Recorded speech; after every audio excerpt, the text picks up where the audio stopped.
এদিকে সিটিসেল বন্ধ হওয়া নিয়ে অস্থিরতা তৈরি হয়েছে প্রতিষ্ঠানটির কর্মকর্তা ও কর্মচারীদের মাঝে। গত 4 মাস ধরে বেতন ভাতা ছাড়াই তারা অফিস করছেন। চাকরি নিয়েও তৈরি হয়েছে শঙ্কা। অন্যদিকে দীর্ঘদিন ধরে যারা সিটিসেল ব্যবহার করছেন সেসব গ্রাহকরাও পড়েছেন দুর্ভোগে। তারবিহীন ফোন বা মুঠোফোনের গল্পটা তখন অনেকের কাছেই বিস্ময়কর। প্রায় 2 যুগ আগে দক্ষিণ এশিয়ার প্রথম মুঠোফোন অপারেটর হিসেবে বাংলাদেশে যার পরিচয় ঘটায় সিটিসেল। মোবাইল ফোনের জগতে দীর্ঘ সময় এককভাবে রাজত্ব করে এই অপারেটরটি। পরে সময়োপযোগী সেবা, উচ্চমানের নেটওয়ার্ক নিশ্চিত করতে না পারায় খুব বেশি বাড়েনি গ্রাহক সংখ্যা। ধীরে ধীরে প্রতিযোগিতায় পিছিয়ে পড়তে থাকে প্রতিষ্ঠানটি। নিয়মিত লোকসান আর অব্যবস্থাপনায় শেষ পর্যন্ত সরকারের কাছে সিটিসেলের বকেয়া দাঁড়িয়েছে প্রায় 500 কোটি টাকা, যা পরিশোধ করতে না পারায় সিটিসেল বন্ধের সিদ্ধান্ত নিয়েছে সরকার। প্রতিষ্ঠান যখন অস্তিত্ব সংকটে তখনও ঊর্ধ্বতন কর্তৃপক্ষের তরফে কিছুই জানানো হয়নি কর্মীদের। এমনকি গত কয়েক মাস ধরে কোনো বেতন ভাতা না পাওয়ারও অভিযোগ করেছেন তারা। প্রায় 12 বছর ধরে কর্মরত অবস্থায় আছি। খুবই দুঃখের সাথে বলতে হচ্ছে যে আমাদের মিডিয়ার মাধ্যমে জানতে হচ্ছে যে আমাদের সিটিসেল, প্রাণপ্রিয় সিটিসেল বন্ধ হয়ে যাচ্ছে।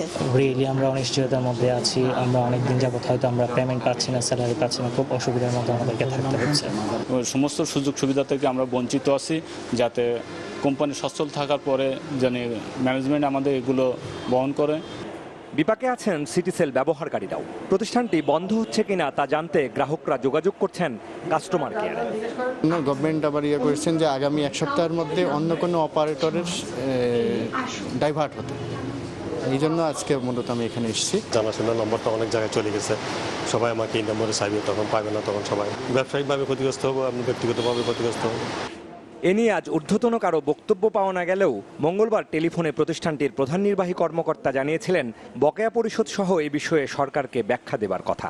মনে হয় না যেটা এটা প্রিএম্প্ট করার কিছু নাই, দেখি কি সিদ্ধান্ত হয়েছে, কোন আইনের বদলে কি করেছে না করেছে, তারপরে আবার সরকারের সাথে আমরা কালকে দেখা করবো, দরকার হলে শুনবো কেন তারা এটা করেছে।